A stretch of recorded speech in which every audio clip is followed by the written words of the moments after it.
It's season premiere night right here on Am I on the Air. It's season 31.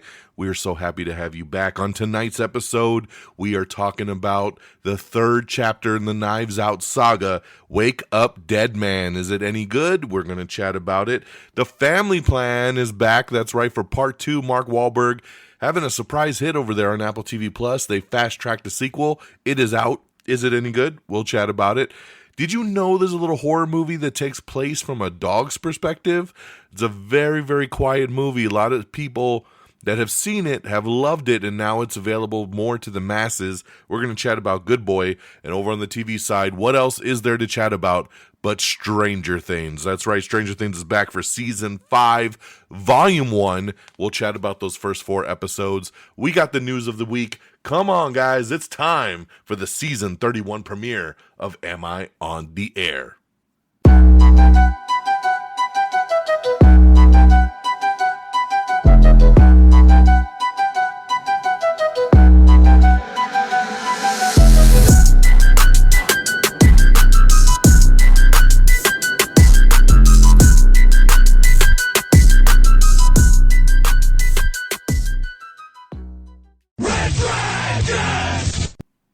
Well, what is going down, everybody? Welcome back once again to another brand new edition, and not only a brand new edition, but a brand new season. That's right, we are kicking off season 31 here of Am I on the Air? That's right, season 31. It is season 31, my friends. I can't even wrap my own head around it. It's such a high number. I can't believe I've been doing this for so goddamn long, but I love it. I love talking entertainment news with y'all, and I hope that you enjoy getting caught up with me every single week for the latest and greatest. So it is episode 1. It is our season premiere episode, Wake Up Podman. That is right. We're going to be breaking down the news from November the 26th through today, December the 2nd. I hope you all had an amazing Thanksgiving. I hope it was a great time filling up on some good food with family and friends. I had a great Thanksgiving. It was a lot of fun, super, super full. We got a lot of leftovers in the fridge still that I can't even bring myself to touch. But tonight, it's not about Thanksgiving. Tonight is about the latest and the greatest in entertainment news, the movies that we saw. Got 3 movies to talk about. Over on the TV side, you know we're going to be talking about that Stranger Things. And then, of course, we'll get you caught up with all the latest and greatest news that's out there in the entertainment world. So let's jump on in. My first movie, now this is something that you gotta go out and try to check out if you want to see it before the masses. It's Wake Up Dead Man, a Knives Out mystery. That's right. This is the 3rd chapter of the Knives Out saga. Started with the little movie called Knives Out, and then the sequel was called Glass Onion, and now we have Wake Up Dead Man. Now, for those of you wondering and saying, wasn't this a Netflix movie? Yes, it is a Netflix movie, but it is in very, very small, limited engagement in some theaters for about a week. So I went out and I was able to catch this one. I always like to catch these in theaters when I can. I saw Glass Onion in the theater, and I really wanted to find this one here, but this one was a lot harder. Glass Onion was playing pretty much everywhere that I watch movies. I couldn't find Wake Up Dead Man. I had to really search to find the one theater in town that was playing this thing, but had to go do it, went and checked it out. Like I said, the 3rd film in the Knives Out saga, directed by Rian Johnson, written by Rian Johnson, who is so good at doing these whodunits, right? And of course, remember again, over on Peacock, he's got Poker Face, which is kind of an adjacent here to Knives Out, kind of in that same world with like whodunit and solving mysteries, right? So he's really, really got his niche. I'll tell you, I love this franchise. I loved Knives Out. I really liked Glass Onion, so I went into this one really, really excited. This one here is about when a young priest, Judd Duplessis, is sent to assist charismatic firebrand Monsignor Jefferson Wicks. It's clear that not all is well in the pews. After a sudden and seemingly impossible murder rocks the town, the lack of an obvious suspect prompts local police chief Geraldine Scott to join forces with the renowned detective Benoit Blanc to unravel a mystery that defies all logic. So yes, you got Daniel Craig back as Benoit Blanc. You got Josh O'Connor, Glenn Close, Josh Brolin, Mila Kunis, Jeremy Renner, Kerry Washington, Andrew Scott, Kaylee Spaney. Big cast once again, as Rian Johnson loves to do for these Knives Out films. It's always great every single time to see how he pulls off with the cast. So, how does this one stack up? On one hand, I'm going to tell you, it was really good. I enjoyed it. It's actually very comedic. I laughed a lot. Josh O'Connor, who I don't know much of, but haven't really cared for him. I really liked him in this movie. He actually won me over. I thought he was great. Everybody's really good in this thing, man. You know, it's never a question when it comes to these Knives Out movies. The cast is the cast, man. Rian Johnson's not going to just throw some schlubs to this thing. But it's another mystery, man. This one takes place around the church. Josh Brolin is the character that gets killed, and we're trying to figure out who done it. Mila Kunis is the cop, and Josh Brolin he's this priest that has such a unique kind of group of people that just follow his every move, and that's with Glenn Close and Jeremy Renner and Kerry Washington and Andrew Scott and Kaylee Spaney. So they're all the suspects, of course, when this murder happens. But, you know, Josh O'Connor's character is the lead character, and he's the new priest kind of coming in to help out Josh Brolin. So when Josh Brolin dies, of course, the new priest is the guy to kind of take the fall. Did he do it? Did he not do it? We go from there. Like I said, really liked it. At the end of the day, if I had to rank the three films, though, this is my least favorite. I didn't feel like it was super on par with the other two. And for me, it could just be the setting. I found that this dark setting at this church for 2+ hours was too dark and brooding for me. And I usually love dark and brooding, but for a movie like this, the church setting kind of played itself out for me. I like vibrant. I like big. I like when people can move around and do other things. And I felt like just being stuck on this church kind of bogged the movie down. But I'll say, like, you know, a couple, my brother-in-law and his wife and some people that went with me when I saw it, they walked out and just loved it to death and said it was probably their second favorite. I think most of them agreed they liked it more than Glass Onion, which I disagree. I think Glass Onion was way better than this one.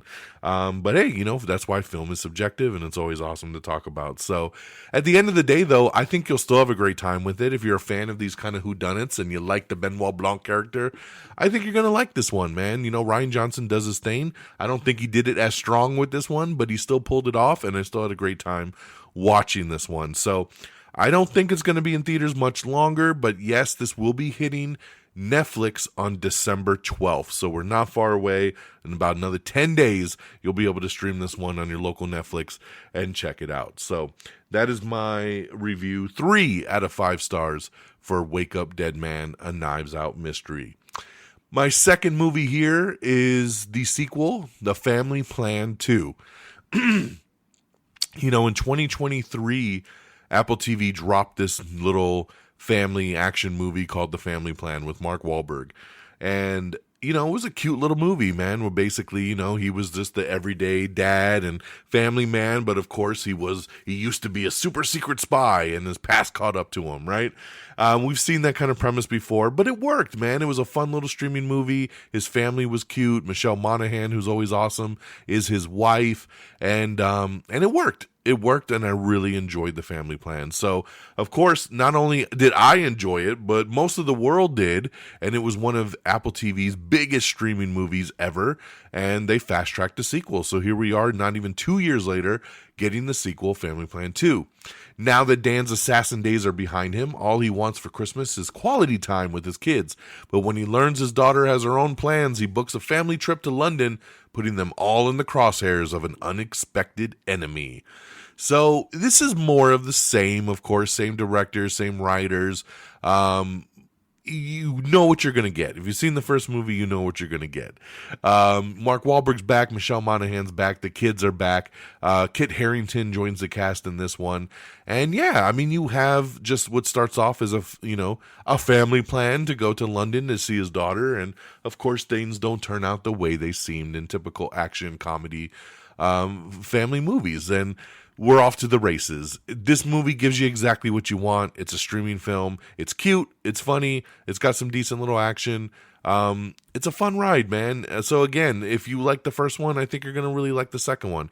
If you weren't a fan of the first one, I don't see this one really winning you over. So, but it's now streaming over on Apple TV. Check it out if you're interested. I give this one 3 out of 5 stars. And then lastly, over on the movie side, man, I've been waiting to see this one. I missed this one in the theater, and I heard a lot of good things. Good Boy. Good Boy, it was a very interesting premise of a horror thriller kind of film that's told from the dog's perspective. Yes, you heard me right. Told from the dog's perspective. Kind of a haunted house situation. Only the dog sees it. Kind of interesting, kind of weird. I decided to check it out. This thing just hit AMC Plus, so I was like, all right, I can check this one out now. Let me see. A loyal dog moves to a rural family home with his owner, Todd, only to discover supernatural forces lurking in the shadows. As dark entities threaten his human companion, the brave pup must fight to protect the one he loves the most. You really don't see any of the humans in this film. It's really, really told from the dog's perspective. This dog, Indy, is amazing. What a beautiful dog. What an awesome dog. And the things they get this dog to do in this movie are phenomenal. I was on the fence watching this one because I was really afraid the dog was going to die, and I really didn't want to go down that route. Spoiler alert, the dog does not die. So if you're worried like I was worried, I don't want you to not see this film because you're worried about the dog dying. The dog survives. But you're feeling for the dog throughout the movie, man. When the dog's scared, you're scared. When the dog is sad, you're sad. It's an interesting movie. I think what really works for this film is it's only an hour and 13 minutes, so it doesn't stretch out this premise too long, right? It works for what it is, and it was a decent movie. Will I watch it again? Probably not. But it was interesting enough to say, hey, I enjoyed checking that one out. So it's interesting. It's a slow burn, but I think you might find it interesting if that premise sounds like something you would like. So, Good Boy, I would give this one, I'll go 3 out of 5. It was good. I enjoyed it. 3 out of 5 for Good Boy. Again, now streaming on AMC Plus. And then over on the TV side, guys, Stranger Things is back for season 5, volume 1.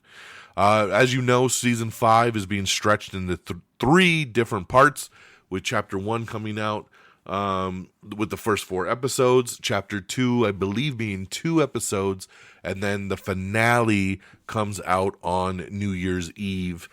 And wow, what a season so far. 4 episodes, they're all over an hour long, so it's like watching a bunch of little movies. And I love it, man. They are on the trail for Vecna. We're rocking and rolling in 87. The kids are awesome. They're on a mission. 11's got some better powers. I mean, we're just off to the races here. I don't want to get into any spoilers. I'm going to keep it plain and simple. These first 4 episodes are awesome. The fourth episode especially, and the cliffhanger it leaves off at, holy shit. If you're on social media, I'm sure you've been spoiled already, but it's pretty incredible. I'm glad I didn't get spoiled. I loved it, and I cannot wait for the next 2 episodes on Christmas. And for those of you that want to check it out for the finale in a movie theater, tickets went on sale today, but they're going super fast. I was able to snag one, actually 3, for me, my wife, and my daughter. So I will be seeing the finale in a movie theater, and I'm very excited about that. But they did it in a very weird way. The tickets are free.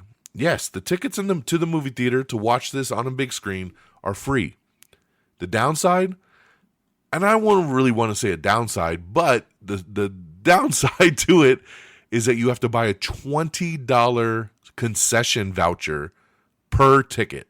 So for me to get 3 tickets to this thing, even with the tickets being free, I had to spend $60, and we'll have 3 vouchers. So I guess we're going to be eating really good that night with soda and popcorn and candy, so I could use up $60 worth of vouchers on that day. So but I'm excited, man. It'll be a fun little event to be able to watch that on the big screen and see how the show ends, because the finale episode is like 2 hours and 5 minutes. So it is a full movie, man, and we are ready for it. So Guys, if you haven't watched yet, you better get with it because it is awesome. And if for some reason you haven't ever been on the Stranger Things train, it's time to get on it. Go binge it. This show is so damn good. It made me realize how much I missed it when I watched these 4 episodes.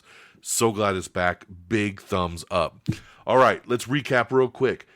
In theaters momentarily until it hits Netflix on December 12th. Wake Up Dead Man, a Knives Out mystery, 3 out of 5 stars.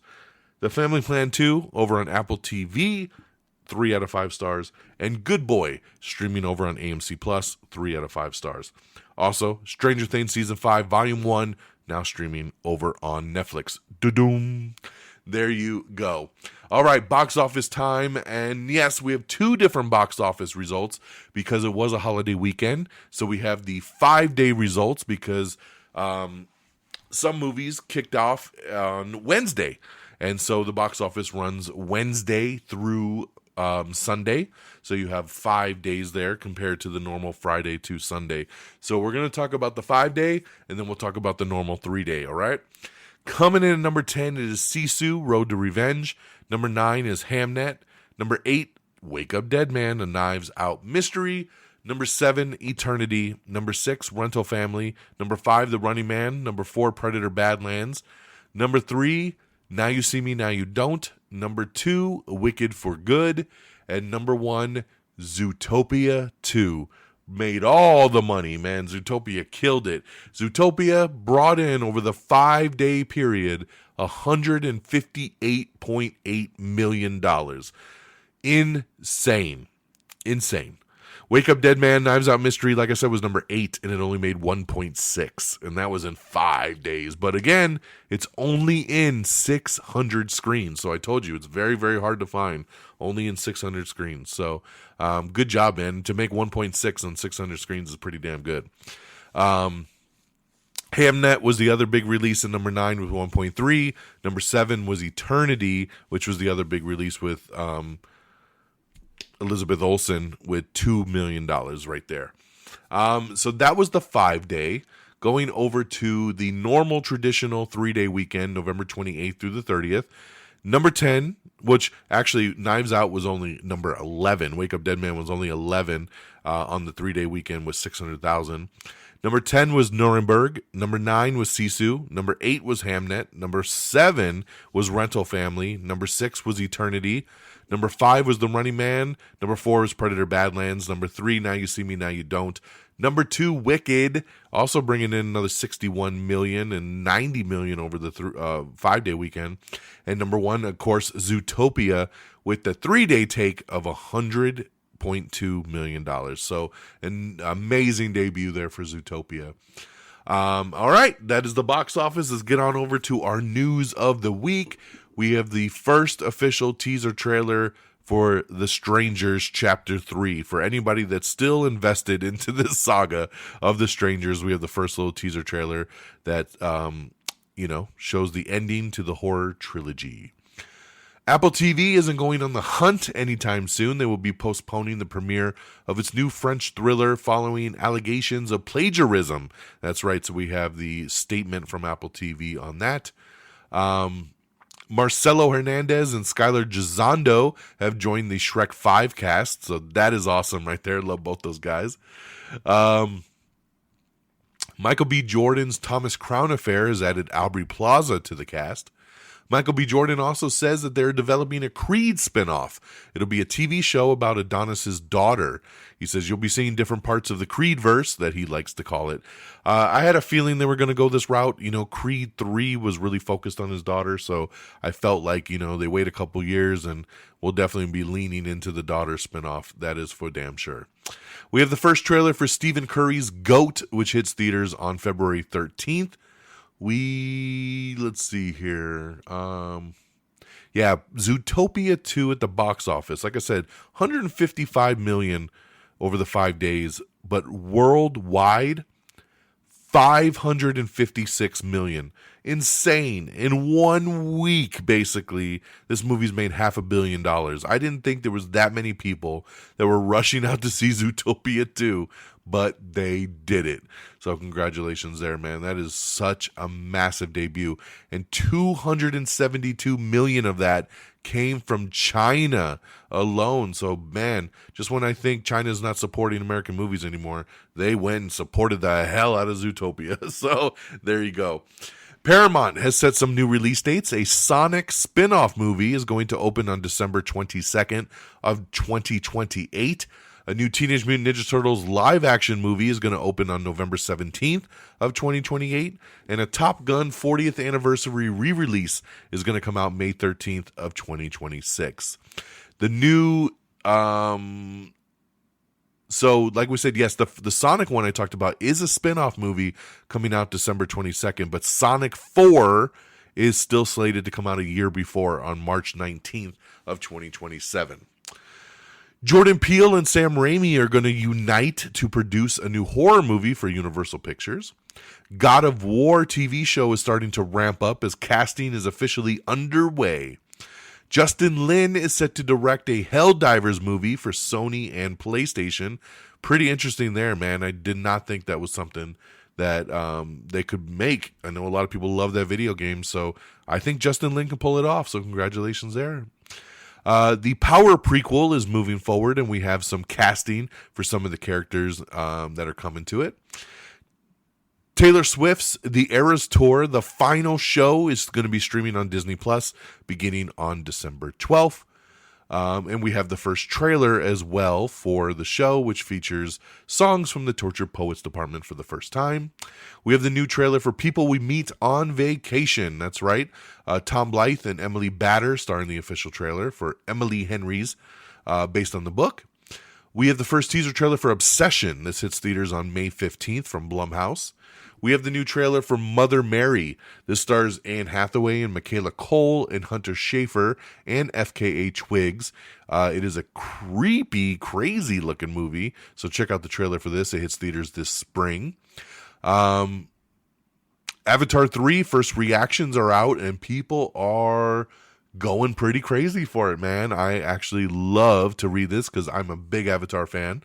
One of the reviews says Avatar Fire and Ash is visually stunning and it has a better spectacle to story balance than the previous films in the series.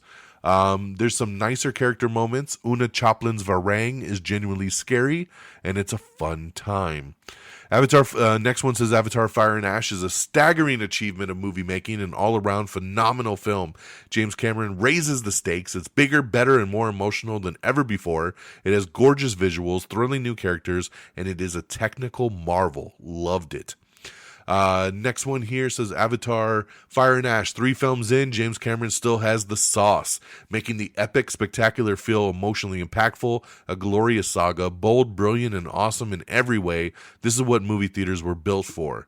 Awesome right there. I love it. So that's just a couple of the reviews, as the full reviews haven't been released yet, but the social media stuff was coming out and people are going crazy. Supposedly, this is still the last one in the franchise. They were interviewing Sam Worthington, and he says, to me, this was always the final battle, the final showdown. James Cameron said himself, he's left a couple little loose threads that if he wants to make more, he will.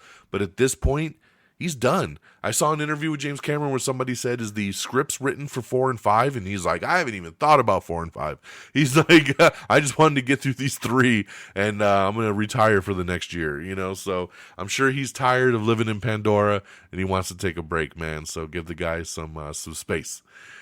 Lori Loughlin is going to be returning for When Calls the Heart for season 14. Regé-Jean Page is set to star in and executive produce a new erotic thriller that is coming into development over at Netflix. Matthew McFadden, Charlie Hunnam, and Daniel Bruhl are set for a new MGM Plus John Le Carre series. Nicholas Hoult and Daisy Edgar Jones are set to lead a new Disney Plus relationship comedy called Mosquito.